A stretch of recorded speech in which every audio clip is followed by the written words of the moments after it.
Fox 26 is continuing to dig into the developing story of hundreds of low-income Houston housing units being built too close to heavily polluted properties. Fox 26's political reporter has been down at City Hall seeking and actually getting some answers. Greg, what'd you find out? Caroline and Rashi, there is lots of available property in the city of Houston, and we're trying to figure out why millions of your dollars were spent to buy residential land in an area with a long history of contamination.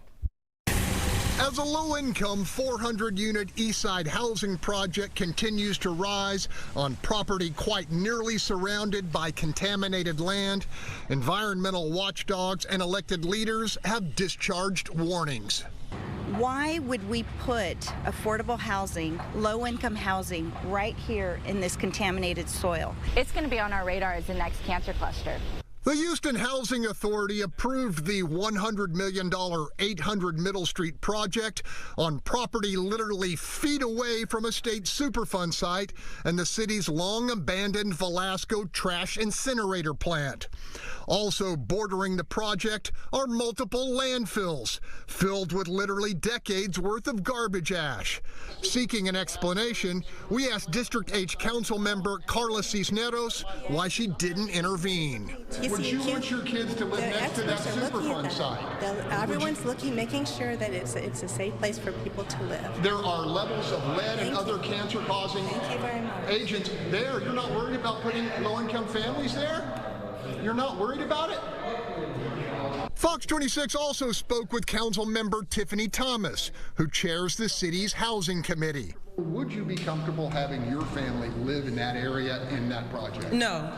I wouldn't. But that said, Thomas contends she and others on council have been assured by both the Housing Authority and the Texas Commission on Environmental Quality that the actual project site poses no safety risk to residents. However, Thomas fully concedes the growing evidence of toxic contamination in 5th Ward warrants additional oversight and review of the yet-to-be-inhabited 800 Middle Street project in 2nd Ward. Based on conversation we just had in the chambers about Cashmere Gardens, that cancer cluster, and just the heightened sensitivity of what's been happening in the city, there's valid cause for concern. What some find particularly disturbing is that low-income residents fleeing Union Pacific contamination in 5th Ward could potentially land in the hundreds of affordable units still going up at 800 Middle Street, essentially trading one toxic neighborhood for another. In the newsroom, Greg Krugen, Fox 26 News.